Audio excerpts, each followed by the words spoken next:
Everybody, I'd just like to say thank you very much for watching my next upcoming virtual astronomy workshop with my astronomy organisation Space for All. I'm really sorry I can't be there with you this evening. Due to my work commitments, it means that I won't be able to present this live. However, I thought I'd do a pre-recording at least, so that I'd be able to cover this month's subject, which in my virtual astronomy calendar we'll be looking at light pollution and satellite constellations. And so, guys, I think it's a very exciting opportunity because for now, this marks the end of the virtual astronomy workshops during lockdown. Now, when I say this ends it, I mean in the sense that it will not be a 100% presence online. And what I mean by that is, I will now finally be able to host our own public events with Space for All. However, I have some more information on that coming up very shortly. However, for those of you who have been so kind enough to support Space for All throughout lockdown, this isn't the end. If anything, it's the beginning. And for me, I don't want to lose touch with that. And I think really throughout lockdown and this strange year that we've been through, I think this has been so important. And so I think it's a lovely idea to keep this astronomy community going as it goes from strength to strength. And so, guys, I think it's important now, in the current circumstances, to focus on all those things that we've learned about over the past year, the amazing things that you can see in the night sky, and how they are affected by two things, which are under the influence of the modern day 21st century: light pollution and megasatellite constellations. And so very briefly now, I will just change over to my share screen. Just bear with me 1 minute, guys. Here we go, and I'll just get present up. Here we go, guys.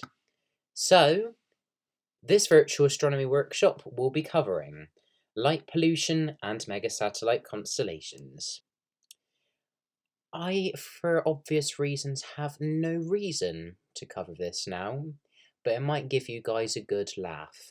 Anyway, guys, for those of you who are joining and may never have heard of my astronomy organisation before, basically, guys, my name is Josh Dury. I'm an astrophotographer, filmmaker, and night sky conservationist, but I'm also the founder of this astronomy organisation called Space for All, which is to actively promote practical astronomy and to engage members from all backgrounds. As a young generation of astronomer, I have seen a huge demand for members of the public to learn the basics of astronomy. For me, the thing which I think of when I hear the words stargazing astronomy is looking up to the telescope on a cold, clear night. As you look towards the stars, you look to the planets and further afield. And really, it's through this organisation that by learning the basics of the stars in the night sky, we can begin to appreciate it a lot more. And in this instance, being more publicly aware about the implications of things we're going to cover tonight, as you can see in my next bullet point.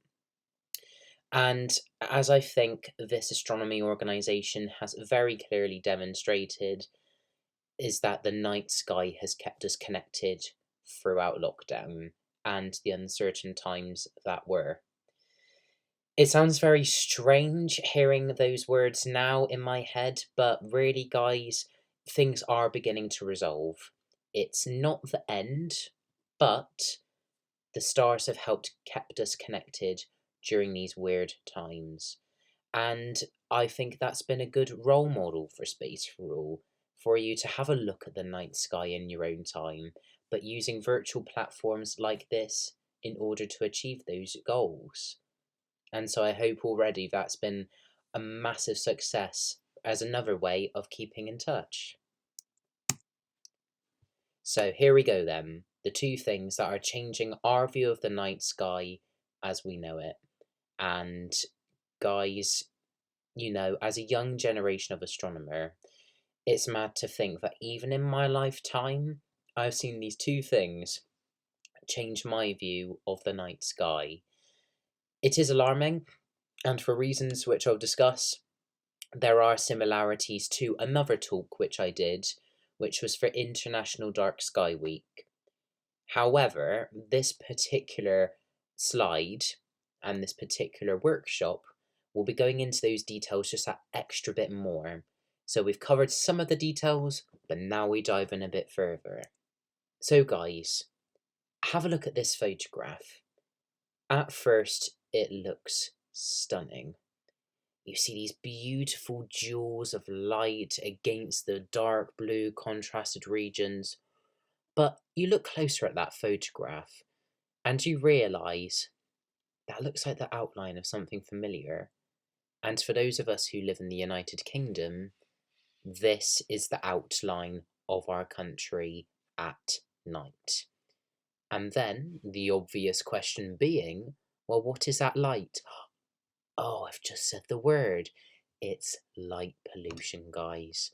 This is the result of concentrated areas of dense light population from street lighting, public highways, lit buildings. The story goes on. And as you can see, the more concentrated areas are around our major towns and cities. Where that light pollution is far less is in regions of the suburban sprawl going into the rural areas like the countryside. But as you can see there, this is especially alarming for the UK. The fact you can see the outline of a country at night raises so many questions. You think about how much light is actually being used, how much energy, how much it costs to illuminate this country, not just other ones, but ours, at night. It's frightening. But you also think about other implications which are not first obvious when you look at the image. Yes, you've got our country, but do you notice all these little blobs of light, especially over here? I'll concentrate my energy on this. Basically, guys, this is oil and rig gas platforms out in the North Sea. If you imagine the impact this light is having shining upwards, affecting our nocturnal rhythms, which is the night sky, we're already beginning to think, all on an unimaginable level, that light pollution isn't going to just impact astronomy, it's impacting other things of our natural environment. Take a look at these images. This image is quite a nice close-up image, but it just demonstrates my point. You think about all this light which is being emitted, and you think, well, especially from an astronomical perspective, what this is having on our view of the heavens, and that beautiful majesty which is looking up to the Milky Way on a lovely warm summer's evening, or to the constellations during the winter. But you look further afield and you also notice with different countries as well, we look at the United States of America. I always like to refer to it from an astronomical perspective, a country of two halves. So as you can see, towards the first half, the east of the United States, the most developed regions. And this is information as gathered from NASA.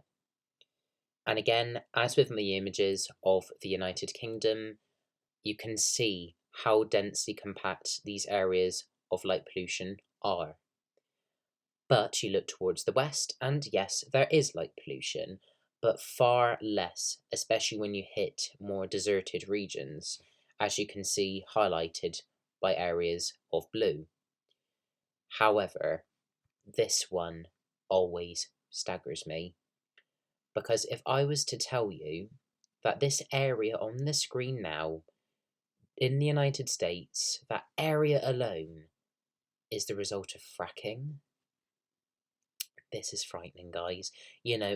a large area to which light pollution is becoming more apparent here through other efforts as to a means for renewable gas and energy.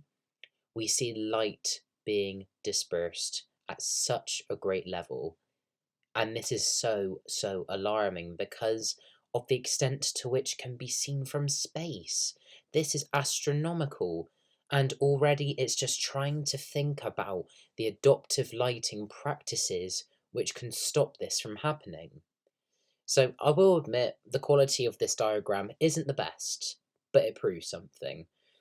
As you can see on the left of the image, you see a very heavily light polluted scenario, where street lighting in this instance is not covered nor protected. And so all that light emanating from that source is allowed to spread anywhere. But as you can see, as the model moves across, the more shielded, the better, because light is only being used where and when needed. Those are the 2 points which I think are so important to remember, guys. As far as light pollution is concerned, it's the right amount of lighting and only where and when needed. And when you get it right, and you have that good balance between the two, we can protect our view of the night sky and use lighting at night in a sustainable way, which better helps us understand our environments and also our connection to nature also. But this image, I know it looks like snow during the night with some light shining on it, but it's not. What if I was to say to you guys, this is the result of nocturnal wildlife species, and in this instance focusing on nocturnal insects. The thing is, guys, we now have the latest research to prove that light pollution is impacting nocturnal wildlife. And as you can see here, these insects, our pollinators, are literally being drawn to areas of light. Naturally, they believe it's a nice warm sunlight, but when they're actually distracted from their natural environments and their cardinal rhythms, you can see how this is impacting these species. And the important analogy I always like to make is, if light pollution is affecting our pollinators and smaller insects, what impact is this having on the food chain?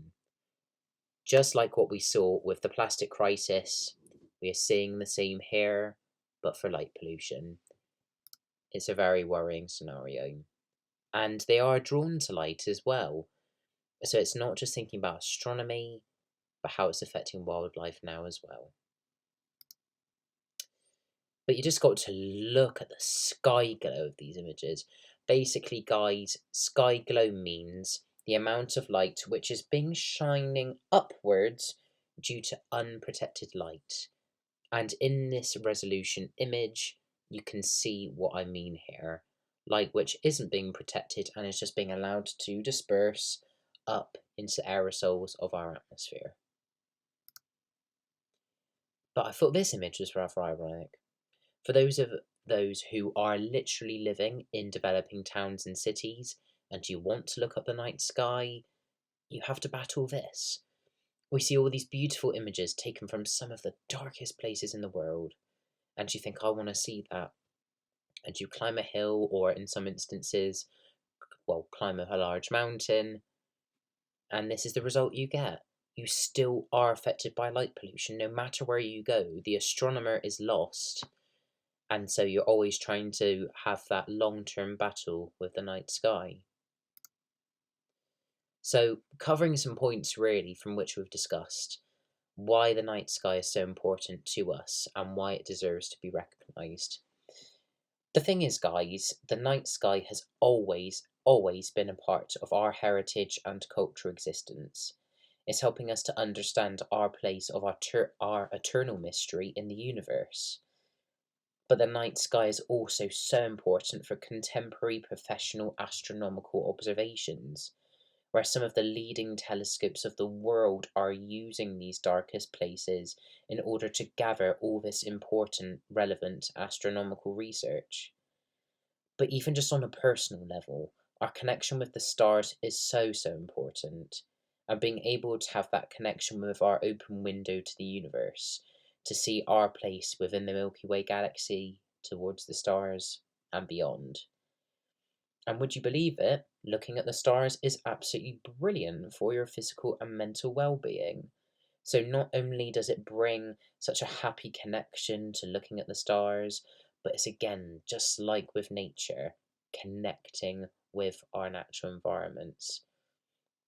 But again, there are other further implications to where light pollution is concerned, to where we are more connected with space, we look at telescopes as people's hobbies, professions, and also how it's important to our local environments.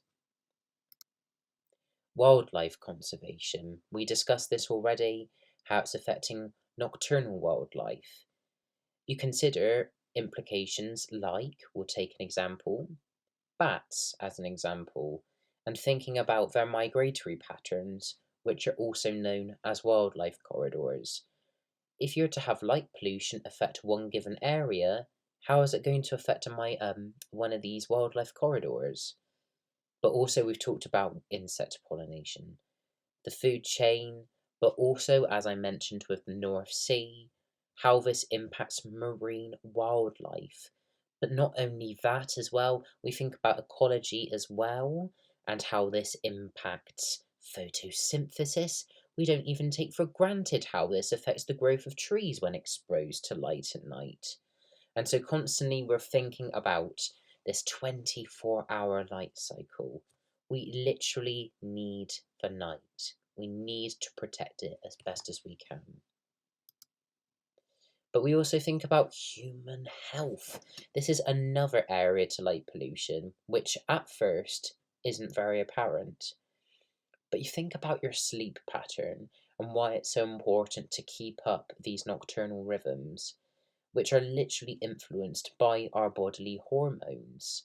And you consider, as you can see in the bullet point below, how certain hormones, including melatonin, are responsible for monitoring your sleep patterns, your sleep cycles, as it were.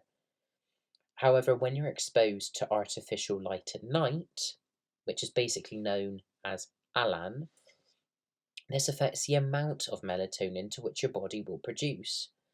And it is shown that through some evidence that there are links towards thyroid cancers. And so by being exposed to its 24-hour life cycle, not only has it got an implication to physical and mental well-being, human health, but it's also a public nuisance as well. You don't really want an intensely shining light shining through your window at night. But it is all about light at the end of the day, and thinking about how you adopt the correct lighting policies, whether that would be in indoor or outdoor settings. The most important thing I always like to reiterate, guys, is that light pollution is really about making sure light is not shining above the horizontal. It needs to be fully shielded so it's directed down, and so it's only used where and when needed. But again, another important implicator is that it's not too bright. It's only one part of the story if we can get the light shining down. If you make it too bright, you get reflective surfaces. That light's going to go back up again. We don't want it to do that. But you're also thinking about colour temperature at night as well. You want to minimise the blue parts of the spectrum so that it is no more than 3000 Kelvin in this instance. And so by adopting the right lighting policies and strategies, it not only helps us to protect our local environments, but to also think more about the night sky, our natural environments, the impact this is having on the economy, production of energy as well. And so guys, I won't cover it now, but I will just show this as a link. I produced a short film as a part of my university degree for Bristol UWE, and I graduated by producing this film, which is called Back to the Light, A Natural History of the Night Sky. I recommend checking it out if you wish to explore light pollution even further. And I'll just skip that for now. But when I saw this image, for the very first time.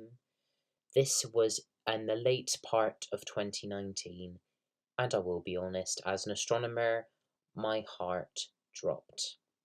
Because yes, at first it looks like a pretty picture, just like a nice stream of dots. It almost looks like it could be, I don't know, the remains of a comet, for example. But these are not, guys. These are literally artificially produced satellites. And these are more particularly known as satellite trains. And we see the likes of major satellite constellations, as they're known, being produced for things like a global internet service to produce 5G networks, and how there are competitors within this market now wishing to deploy as many of these satellites as they possibly can. Okay, why am I mentioning it like this? The reason why, guys, is that when I first saw these, the Starlink satellites, I was heavily concerned as an astronomer, because not only of what they were trying to achieve, because we have to bear in mind, projects like this, they are totally revolutionary in terms of modern day communication. To try and achieve services like what Starlink, OneWeb, as an example, are trying to achieve, is to keep us globally connected by using such a service. However, when you're using satellites of such a great scale, which initially Starlink was intended to be around a region of 12,000 satellites, only for it to be approved towards 42,000 satellites, this is worrying. And by the year 2025, how the number of satellites may well eventually outnumber the amount of visible stars we can see in the night sky. My heart sank when I first heard this information, and we think about, especially in professional astronomical observations, and how these trails, as you can see here, when imaging, in this instance, deep sky objects, how these objects are going to change how we view the night sky. It is alarming, and it's for those reasons alone that I felt so compassionate to raise public awareness of such issues. You know, you only have to look at visualizations about how many satellites will be visible in the Earth's atmosphere, and not only that, but how will it contribute towards space debris. We already have a number of that from recent space exploration programs, and this is contributing to it much more. So I think it's good to be aware of these implications. But this image, this image is quite ironic. And as we talked about, guys, with Comet Neowise a couple of these workshops back, this image captures literally Comet Neowise against the foreground of the Starlink satellites. How is our view going to change by the year 2025? It does concern me, guys, and you think about the next generation of astronomers. Are we going to be the last generation to see the night sky in its entirety? Are we not? A lot is subject and open to debate. And if you guys are interested, this is just a short video that I produced called Starlink, A Battle for the Skies, purely to raise public awareness on the impacts of satellite constellations from an astronomical perspective. I'm going to skip the next one, bear with me. The thing to remember, guys, is that we are there to help you. And the thing is, as a delegate of the International Dark Sky Association, representing Bristol and the southwest of England, we are there to help. And guys, do you have any lighting concerns of your own? Well, why not get in touch with your nearest delegate? Because I'm pretty certain we are all more than happy to help relay any information to you that can help to resolve or to mitigate towards new lighting policies and strategies. And all this important information can be found at www.darksky.org. It's an amazing organisation, guys, and I love being a part of the International Dark Sky Association.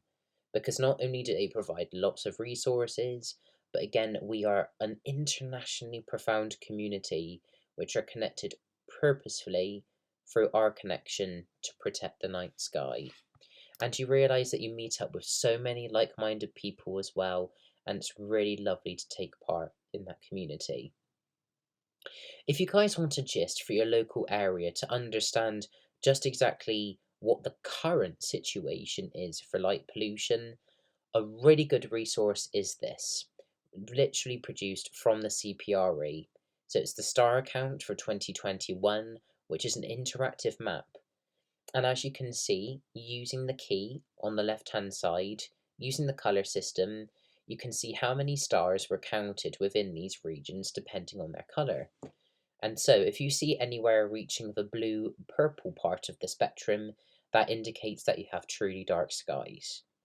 However, as you go towards red and eventually white coloured pins, this demonstrates areas of severe light pollution. And so trying to understand a generic makeup, as it were, between what we consider heavily light polluted areas are to our designated dark sky sites, and how this is the ongoing trend. So this is a very, very useful resource. Otherwise, guys, for a bit of fun, and I'm thoroughly aware that the constellation Orion is coming up very soon, this is a little cutout template which I have literally to help you locate the constellation of Orion. So if you fancy, guys, just taking a screen grab of this page, print it off, and you want to try and count how many stars you can see within the constellation of Orion. And as you can see in my notes here, if you see 10 stars or fewer, you're in an area of severe light pollution. Whereas if you can see more than 30 stars, you have truly dark skies. And so why not use your Starfinder tool, locate Orion, and judge for yourself what you think your light pollution level is like. We also have some really fun resources as well. I thought I'd just put this in the mix as well from International Dark Sky Week, where you can actually play some of the activities relating to Dark Sky Bingo and why that is so important really, and just beginning to learn more about other actions you can take to protect the night sky. I also like to reiterate, guys, just like with this YouTube video now, I also have some online astronomy videos for you guys to check out. So you can find these at Space for All UK, which is our main YouTube channel. Otherwise, if you'd like to, you're more than welcome to check out my own YouTube channel, which is at Josh Dury Photo Media. And guys, I'll just cover another useful resource. This is a great film which was produced from the International Dark Sky Association, literally called Losing the Dark, and literally covers all of the main points that we have covered so far this evening. But it's well worth a look. And we'll just skip this one as well. Please excuse me. And so, guys, I'd just like to say, really, thank you so much for your support. If you guys are interested to pursue us with Space for All UK, that'd be great. So have a look at our social media channels on Facebook, Twitter, Instagram, and YouTube. And that's the link to use there if you're interested. Otherwise, I mentioned about my YouTube videos, and there's just a couple more just to provide some more flavour for interest. And we'll scroll across to our virtual calendar, or what was. Now, the thing I like to reiterate, guys, before I go forward is, for October, I wanted to make a change to Space for All. I've been waiting to launch Space for All as a public astronomy organisation for well over a year. And now that the regulations have eased somewhat, and to which the landscape is looking much better, in a better picture, I can now announce that I will be hosting my first public astronomy event with Space for All on Friday the 29th of October from 7 till 10 o'clock onwards, being hosted at Compton Martin Village Hall, which is based near to the city of Bristol, where we'll be learning how to use a telescope.